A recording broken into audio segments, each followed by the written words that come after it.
आप देख रहे हैं कि घड़ी के 12 बजे हैं और राजिम कुंभ का जब भी नाम लिया जाएगा तो मैं समझता हूं कि बृजमोहन अग्रवाल जी का जरूर उस इतिहास में नाम होगा। आइए बृजमोहन अग्रवाल जी से ही जानते हैं, जो छत्तीसगढ़ के धर्म से पर्यटन एवं संस्कृति मंत्री हैं। ये मंत्री जी, सबसे पहले मैं ये जानना चाहूँगा कि इस राजिम कुंभ को पुनर्जीवित करने की प्रेरणा आपको कहाँ से मिली? पुनर्जीवित नहीं, राजिम एक मेले के रूप में अभी तक था और पहले किसी जमाने में भव्य मेला होता था और धीरे धीरे सिमट कर ये एक दिन का छोटा सा मेला रह गया था।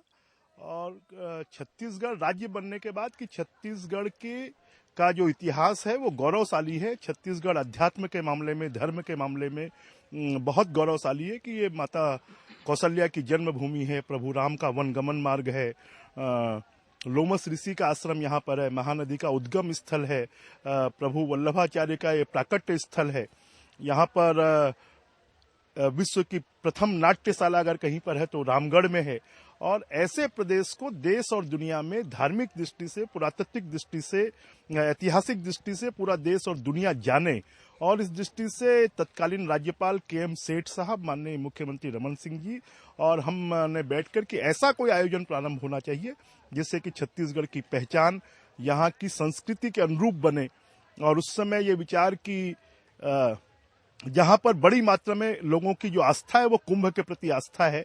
बाकी कुंभ तो 12 साल में एक बार होते हैं, परंतु हम प्रतिवर्ष होने वाला कुंभ का आयोजन करें, उसमें साधु संत महात्मा महामंडलेश्वर शंकराचार्य जी को बुलाएं और उसके माध्यम से छत्तीसगढ़ की जनता जो धर्म अनुरागी है उसको इसका लाभ मिले। क्योंकि ये त्रिवेणी संगम प्रयागराज है, छत्तीसगढ़ के और आसपास के क्षेत्रों के लोग अस्थियां विसर्जन यहाँ पे करते हैं। तो मुझे लगता है कि सेंट्रल इंडिया में इलाहाबाद के बाद एक ऐसा स्थान है जहां पर अस्थियों का विसर्जन होता है। तो ऐसे पुण्य स्थल को, और ये रायपुर से भी नजदीक है, इसका राजीव लोचन भगवान का 2000 साल पुराना यहाँ पर मंदिर है, जो कुलेश्वर महादेव का मंदिर है, उसके बारे में एक किंवदंती है कि माता सीता ने वनगमन के समय इसको स्थापित किया था। और इसलिए इस स्थल से उपयुक्त छत्तीसगढ़ की पहचान बनाने के लिए और कोई स्थल नहीं हो सकता था। और हम ये मानते हैं कि जो अध्यात्म है, धर्म है, अगर उसके रास्ते पर शासन चलता है और साधु संत महात्मा आते हैं तो निश्चित रूप से उससे ऊर्जा मिलती है, धरती भी ऊर्जावान होती है, वहाँ काम करने वाले लोग भी ऊर्जावान होते हैं। और इसलिए ये आयोजन हुआ और आज इसके 8 साल होने जा रहे हैं। हमें इस बात की प्रसन्नता है, खुशी है कि यहाँ पर साधु संत महात्मा अखाड़े और देश का एकमात्र ऐसा धार्मिक मंच है जिसमें सभी प्रकार के, सभी पंथों के अनुयायी, सभी पंथों के संत और सभी अखाड़े एक मंच पर बैठते हैं। और आज जो हमारा, हम ये कहें कि सनातन धर्म या हिंदू धर्म, उसकी जो परंपरा है कि जिस दिन वो एक हो जाएगा उस दिन इस सृष्टि का कल्याण हो जाएगा। ये कुंभ जो है अब महाकुंभ की तरफ बढ़ रहा है। 8 साल हो गए, 12 साल होने में बस 4 साल बाकी हैं। महाकुंभ जब 2017 में होगा तब किस तरह से आप देख रहे हैं? हमारा तो ये आह्वान है कि कोई भी सरकार, ऐसा काम आज तक देश के इतिहास में नहीं हुआ है।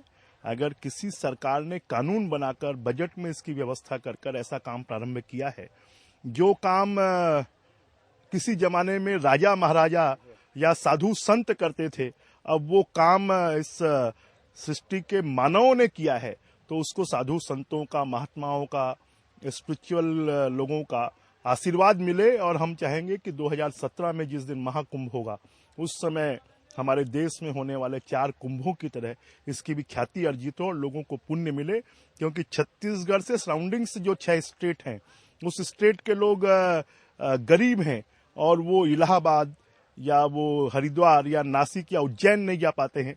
तो उन लोगों के लिए ये कुंभ जो है एक बहुत बड़ी ताकत है। सरकार की तरफ, विपक्ष की तरफ से सत्ता में रहते हुए आपने इस कुंभ को शुरू किया था। आज विपक्ष की तरफ से कितना सहयोग मिलता है? देखिए, शुरुआत में तो जब भी कोई अच्छा काम होता है तो उसका विरोध होता है, पर धीरे धीरे इसकी स्वीकृति सबकी तरफ से है। अगर ऊपर से विरोध भी करना पड़े तो करते हैं, परंतु अंदर से कहते हैं कि ये बहुत अच्छा काम है। आर्थिक रूप से क्या देखते हैं, क्योंकि पर्यटन एक ऐसा माध्यम होता है किसी भी देश के या राज्य के विकास में बहुत बड़ा भूमिका होती है। देखिए, हमारे देश की जो कल्चर है, हमारे देश में जो तीज त्योहार, मेले और इस प्रकार के कुंभ है, उसका एकमात्र उद्देश्य ये है कि पूरा देश जुड़ा रहे लोगों की आर्थिक जीवन स्तर ऊंचा उठता रहे, लोगों को जीवन यापन का माध्यम मिले। ये प्रतिवर्ष लगभग मैं ये मानता हूं कि 10,000 से ज्यादा परिवारों को इसमें रोजगार मिलता है। और कई तो ऐसे परिवार हैं जो परिवार साल भर में एक बार राजिम कुंभ में 15 दिनों में उनकी जो कमाई होती है उससे साल भर में अपना परिवार चलाते हैं। तो निश्चित रूप से हमारे देश की संस्कृति में इस प्रकार के मेले, अनुष्ठान, आयोजन, तीज त्योहार, उनका सबका मुख्य उद्देश्य यही है कि इस देश का और इस भूमंडल पर जितने भी प्राणी हैं सबका उदर पोषण हो सके। हमें लगता है कि शायद भगवान की प्रेरणा से और ये यहाँ पर कुंभ की शुरुआत हुई है। तो ये जो इसको संस्कृति, अपनी संस्कृति जो भारतीय संस्कृति है उसको जीवित रखने में आप मानते हैं कि ये निश्चित रूप से छत्तीसगढ़ वैसे भी धर्मपरायण है और छत्तीसगढ़ में गांव गांव में नवोदा रामायण होती है। छत्तीसगढ़ में क्योंकि प्रभु राम को यहाँ का भांजा माना जाता है तो भांजों के पैर धोए जाते हैं। और छत्तीसगढ़ की संस्कृति को पुष्ट करने के लिए, क्योंकि यहाँ पर नक्सलवाद के कारण, यहाँ पर ईसाई मिशनरियों के कारण हमारे धर्म के ऊपर में बहुत बड़ा हमला है और उसका सामना करने के लिए जो राजिम कुंभ है हमारी संस्कृति की रक्षा के लिए एक बहुत बड़ा माध्यम बनेगा। आज जो है जो संत हैं, समाज है, बाकी कुंभों में हमने देखा है कि मैंने चारों कुंभ को कवर किया है, उसमें देखा है कि गवर्नमेंट का उतना इन्वॉल्व नहीं रहता है। गवर्नमेंट न तो उतना पैसा खर्च करती है, लोगों को सुविधाएं उपलब्ध नहीं कराती है। लेकिन यहाँ पर मैं देख रहा हूँ कि गवर्नमेंट पूरी सुविधा उपलब्ध करा रही, खाने से ले जाने से ले आने से सारी सुविधाएं उपलब्ध करा रही है। हमने ये शुरुआत की है। आने वाले समय पर इस कुंभ को संभालने की जिम्मेदारी संत समाज पर है और समाज पर है। सरकार ने इस काम का प्रारंभ किया है, पर हम चाहेंगे कि समाज इस काम को अपने हाथ में ले और तभी यह सच्चे अर्थों में कुंभ होगा। ब्रिजमोहन जी, एक चीज लास्ट सवाल करूंगा आपसे। यहाँ पर मैं जब आया था तो मैंने एक चीज देखा था कि यहाँ पर जो स्टॉल वगैरह लगे हुए हैं वहां पर लिखा है कि 5 रुपए में भरपेट भोजन।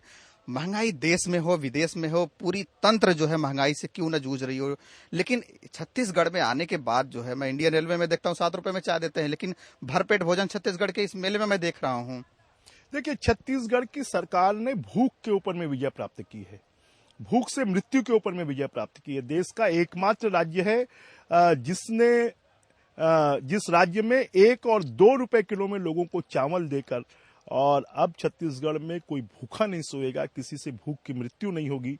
जहां देश के विभिन्न प्रदेशों में लोग आत्महत्या कर रहे हैं किसान, वहां आपके, परंतु छत्तीसगढ़ जो किसान है वो समृद्धशाली हैं और लगभग यहाँ की 70% आबादी को हम 1 और 2 रुपए किलो में चावल देकर और लोगों को जीवन यापन करने का अवसर प्रदान कर रहे हैं। जो गरीब हैं उनके लिए हमने 5 रुपए के चावल दाल भात केंद्र खोलकर और वो जीवन यापन ठीक से कर पाए, क्योंकि सरकारों की यही सबसे बड़ी उनकी जिम्मेदारी है कि उनके राज्य में रहने वाले जो लोग हैं वो कोई भूखा नहीं सोए, किसी की भूख से मृत्यु नहीं हो, लोगों को स्वास्थ्य की सुविधा मिले, शिक्षा की सुविधा मिले, और इसको हमने प्राथमिकता पे लेकर काम प्रारंभ किया है। ये जो पश्चिम जो आपका छत्तीसगढ़ हुआ करता था, पहले जो है हुआ करता था मध्य प्रदेश से होता था, लेकिन अलग होने के बाद जो है फिर भी इसकी पहचान जो है एक विकासशील से भी नीचे, लोग बहुत ही उस नजरिए से देखते थे कि बहुत पिछड़ा हुआ है, लेकिन आज जो है विकसित राज्य की श्रेणी में छत्तीसगढ़ की पहचान होती है। इसके पीछे क्या है? इसके पीछे छत्तीसगढ़ के लोग बहुत सीधे हैं, सरल हैं, कर्मशील हैं, और छत्तीसगढ़ की धरती पर भगवान ने इतना सब कुछ दिया है कि यहाँ के लोगों का पालन अच्छे से हो सकता है और पूरे देश के लोगों का भी पालन कर सकता है। छत्तीसगढ़ धान का कटोरा है और ये धान का कटोरा सिर्फ छत्तीसगढ़ के लोगों के लिए धान पैदा नहीं करता, पूरे देश को यहाँ से धान जाता है। और इसलिए छत्तीसगढ़ की अर्थव्यवस्था को भगवान ने ही ऊपर से मजबूत कर भेजा है और हम उसका शोषण नहीं कर हम उसका दोहन कर लोगों की तरक्की के लिए काम कर रहे हैं। इसलिए छत्तीसगढ़, जब मध्य प्रदेश के जमाने में छत्तीसगढ़ राज्य में लोगों को विकास देखने को नहीं मिलता था, परंतु आज ये 13 साल का छत्तीसगढ़ देश के समृद्ध राज्यों से भी ज्यादा समृद्ध हो रहा है और आने वाले समय में हम ये मानते हैं कि ये देश के अग्रणी राज्यों में इसकी गिनती होगी।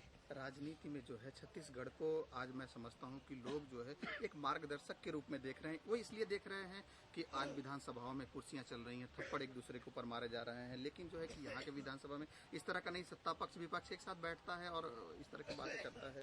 ये यहाँ का कल्चर है और हम लोगों ने, जिन लोगों ने यहाँ का कल्चर बिगाड़ने की कोशिश की, जनता ने उनको हटा दिया और अब जो छत्तीसगढ़ के कल्चर के अनुरूप, हमारे देश की संस्कृति के अनुरूप हमारे धर्म के अनुरूप जो लोग चलने वाले लोग हैं उनको जनता ने साथ दिया है। और इसलिए छत्तीसगढ़ की धरती जो है वो कल्चर की धरती है, धर्म की धरती है, और इसलिए यहाँ पर विकास तेजी से हो रहा है। दिशा चैनल जो है हमेशा जो है पॉजिटिव खबरें, क्राइम की नई खबरें दिखाता है, न हत्या, न बलात्कार, न रेप, न कुछ भी नहीं, और शुभ समाचार, मतलब आप देख रहे हैं कि शुभ समाचार, पॉजिटिव खबरें ही दिखाता है। तो ऐसे न्यूज चैनल को आप क्या कहेंगे?